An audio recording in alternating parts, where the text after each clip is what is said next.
What's happening, everybody? It's Sean with Reactions to the Classics, and today we got a reaction to Top 10 Beautiful Songs, brought to us by a friend, longtime supporter, and patron of the channel, Joseph. Thank you, Joseph. Appreciate you. Appreciate all the patrons who make this thing go. If you'd like to support us anyway, check out the Patreon link below, or the patron link on the end screen. We couldn't do it without them. Joseph says, to avoid confusion, so listen up, boys and girls, these aren't the 10 most beautiful songs, though the majority of them are beautiful. Just my favorites with that word in the title. A couple of tunes you might expect me to include are missing. Figured there was no point in you reviewing Gord's Beautiful for a third time, and Marillion's own Beautiful is going to appear in a couple of months anyway. I've also not included several famous tunes, not on the basis that you've already known them, but due to my own intense dislike of them, but I won't name names. You better not be talking about you too. As for what is included, here we go. And before I get to number 10, just a reminder, if you've never been with us before or you forgot, the music won't be in the video. It'll be at a Vimeo link below. So click on that if you want to see the full reaction with the music. Coming in at number 10, we got Steven Wilson and his song Beautiful Scarecrow off from the Harmony Codex this year that I'm filming this, at least 2023. Joseph says, a few hours after having finalized my list, the latest offering from Mr. Wilson dropped through the door.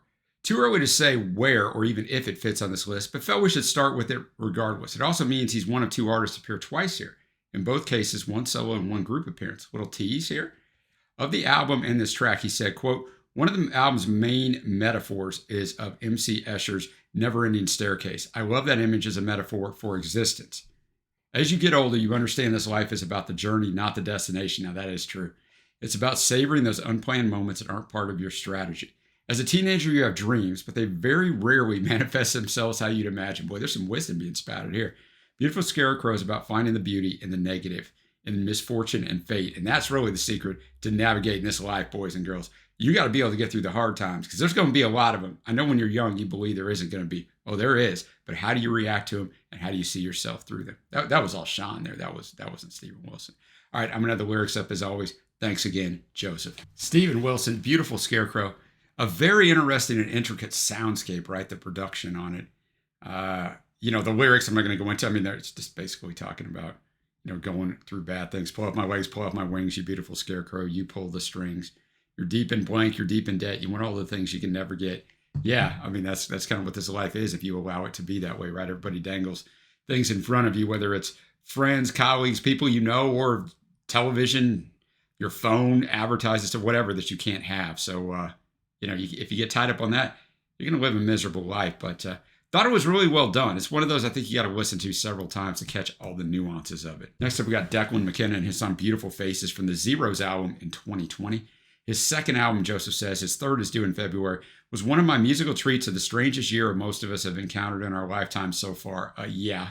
He's described this track as a brave new anthem for doomed youth and a song, quote, about young people in the modern world and how intimidating it can be.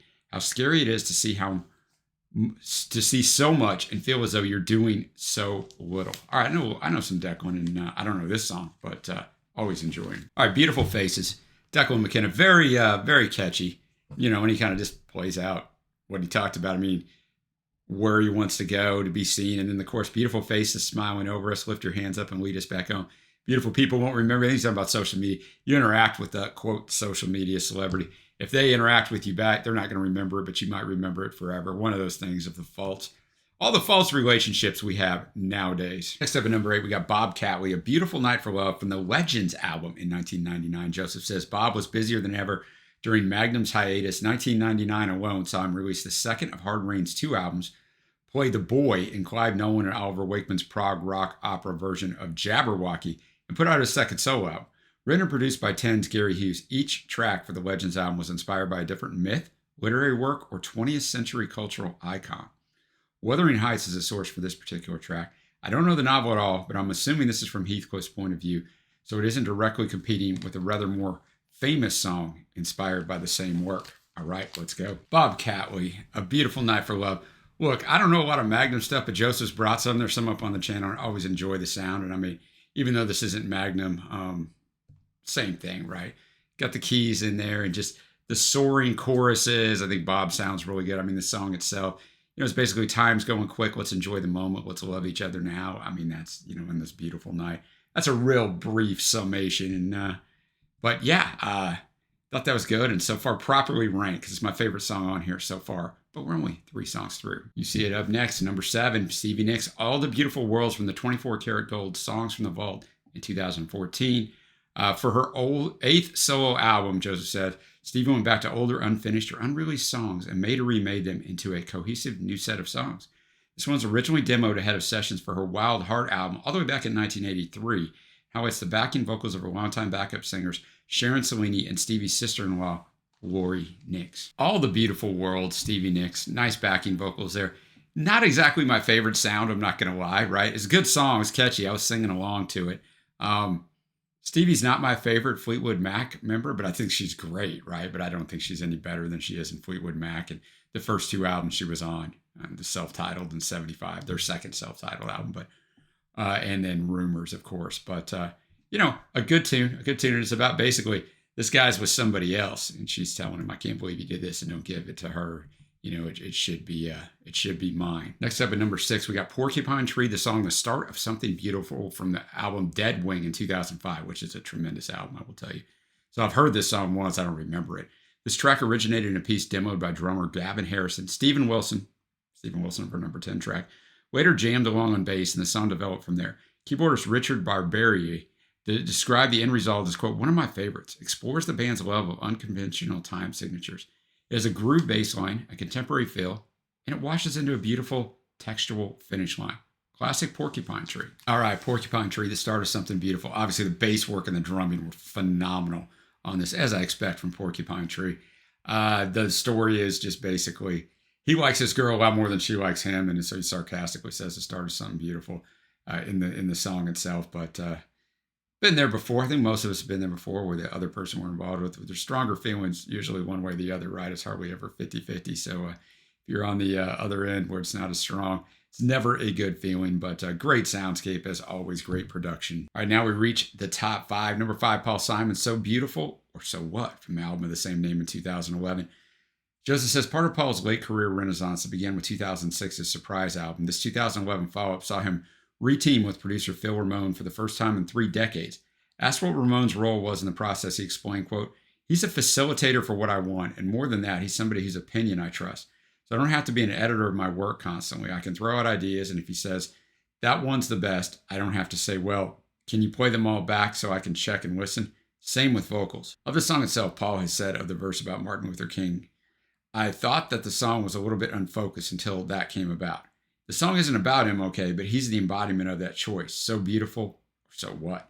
He's a person who clearly said we have the potential to be living in a paradise, or we have a potential to live in hell. I'll let you boys and girls score that one at home where we are right now. I'm not a huge fan of Paul's solo stuff. Love Simon and Garfunkel, and Paul's a little bit of a surly dude, but I got to be honest, I've never listened to any of these later albums, so I'm looking forward to hearing this one. All right, So Beautiful, So What? Obviously, that great repeating riff really sticks in your head, and the arrangement is pretty good. The lyrics, some of them are a little bit cringeworthy, and some of them are fantastic, so there's a little bit of mixture there. I know many hold Paul to be one of the top 5 songwriters of all time. I'm not in that company. He's a really good songwriter, but well done song. I mean, you consider this late in his career, but well done. Next up, we have Donald Fagen, IGY, What a Beautiful World, from the Nightfly album in 1982. Joseph says, Fagen's debut solo effort was in many ways, and in most ears, indistinguishable from latter period Steely Dan. Of course, he's part of Steely Dan. Gary Katz produced, as he had all Steely albums to that point, and many of the musicians, including Jeff Porcaro. Joseph's a big fan of his, has appeared on one or more of the Dan's albums. The difference is, this was a more personal set of songs for Fagen, as he noted in a brief introduction in the album's liner notes. He said, quote, the songs in this album represent certain fantasies that might have been entertained by a young man growing up in the remote suburbs of a northeastern city during the late 50s and early 60s. One of my general weight, height, and build. He later wrote back on just how personal the tracks were, but either way, creating the album led him to burnout. It was over a decade before he managed a follow-up. I was curious what IGY meant. So it refers to the International Geophysical Year, which took place between 1957 and 1958. The song illustrates futuristic concepts that mostly seem outlandish by today's standards, highlighting the rampant optimism of the late 50s. This charted within the top 30 on the Billboard Hot 100, mainstream rock, R&B singles, and adult contemporary charts. It's kind of everywhere. It's nominated for Grammy Award for Song of the Year in 1983.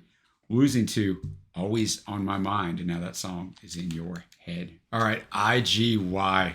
I knew this song like pretty quickly after it came on, this song. I remember it from when I was 10 or 11 years old. I hated it with a passion because when you're 10 or 11, this isn't your kind of music. Might have been Joseph, so I shouldn't say that about everybody. It definitely wasn't mine, but I appreciate it much more now. The only slight crit, I could have done without the last minute of just the absolute repeated riff just going on and on. But I get it if you're into that stuff. I'm not a big Steely Dan guy. I recognize their technical excellence. Just not really my thing, but I thought this song was really good. You know, the things, by 1976, we'll be undersea by rail, 90 minutes from New York to Paris. I mean, Donald knew that was not going to happen. I mean, this is past 70s, so he knew that was probably never going to happen. But just some interesting things in here. An interesting concept to write a song this way. Very, very creative. All right, we're in rarefied air. Top 3 of Joseph's most beautiful songs, right? With the word beautiful, not pretty to the ear. So we got Fish, Blind to the Beautiful, from A Feast of Consequences, all the way up in 2013. Joseph says, a lot of Fish's post-Marillion work leaves me cold. To be fair, so do many of the side projects of his former bandmates.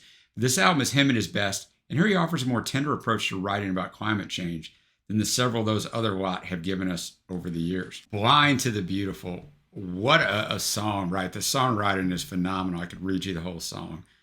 I won't, but I mean, something with the ice retreating, mountains exposed in the sun, the earth is baking, raindrops precede the floods, and hurricanes with children's aim write our history. It goes on about that. In the first verse, and I stopped believing miracles a long, long time ago. I lost my faith and I sacrificed my soul. I worshiped fallen idols, chased false prophets to an end to where I just can't see the beautiful anymore. And yeah, man, he said we should have talked more about the weather a bit more seriously, more than stocks and shares and corporate wares. We're blinded by the skeptics and their greed. I just can't see beautiful anymore. Fantastic. I like the arrangement. Nice and sparse, really brings you in. Great vocal performance. And, you know, man, if you don't believe in climate change now, then like you're just living in La La Land. I come across people who don't.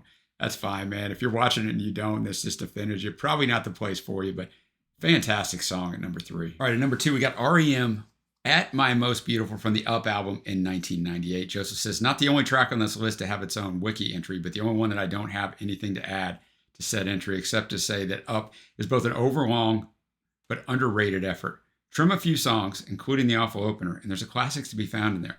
I found during the song's creation, members of the group noted its similarity to the work of the Beach Boys and purposely fashioned it to resemble the band's output. Singer Michael Stipe strove to make the lyrics the most romantic he'd ever written, and the piano-driven ballad became R.E.M's first straightforward love song. It was issued as a 3rd single from the record the following year, reaching 10 in the UK. Had a lot more success in later days in the UK than they did here in the US. Stipe had difficulty writing the lyrics for the whole album. In the case of this song, it took him a year to write the song's verse because he needed to figure out what one could do to prompt the action described in the opening line. The solution finally occurred to him one morning, and he finished writing the words in 45 minutes. After a conversation with Patti Smith, he was convinced that he needed to be fearless in his songwriting approach. At My Most Beautiful, not super dense in lyrics, but it reminded me a little bit of IRS era, and especially Murmur. And especially at the start, Michael's voice was definitely mixed to the back some, so you had to really focus on what he was saying. But I mean, that is part of, like I said, the early R.E.M. sound. They're revisiting it a little bit here, but the instrumentation was beautiful. So this was a beautiful song that actually fit on the top 10 most beautiful songs. Now we get to numero uno. We have Beautiful Child from the aforementioned Fleetwood Mac. I talked about them when I talked about Stevie Nicks from the Tusk album in 1979. Joseph says in the notes for the 2015 deluxe edition of this controversial Mac album, Stevie wrote, quote, "This is one of my very favorite ballads. It's from the heart. It was written about an Englishman named elsewhere as Derek Taylor, but not here. I was crazy about who was quite a bit older than me. Another one of my doomed relationships. He used to read poetry out loud to me in his beautiful English voice, and I would sit at his feet just mesmerized, and he would say, 'You are a beautiful child,' and I'd say, 'I'm not a child anymore.' He was married, so we stopped because it was going to hurt a lot of people. The song is like a straight retelling of the last night of that relationship. Every time I sing it, I'm transported back to the Beverly Hills Hotel and walking across the grounds to get a cab after saying goodbye." Boy, Stevie likes those personal songs, man. All right, Beautiful Child, Fleetwood Mac, Stevie Nicks showcasing her fantastic vocals on that. I really liked that vocal performance. I listened to Tusk one time a long time ago. I didn't remember this song, but it's obviously, if you know this, the album, it's a very long album, but and it tells the story. And when you know the story of it's about this guy you really get it, right? Like it really lends to knowing Stevie's thoughts on the song, and then you look at the lyrics. So really well done, really well arranged. Now we're gonna get to my favorite tracks on Joseph's top 10 beautiful songs.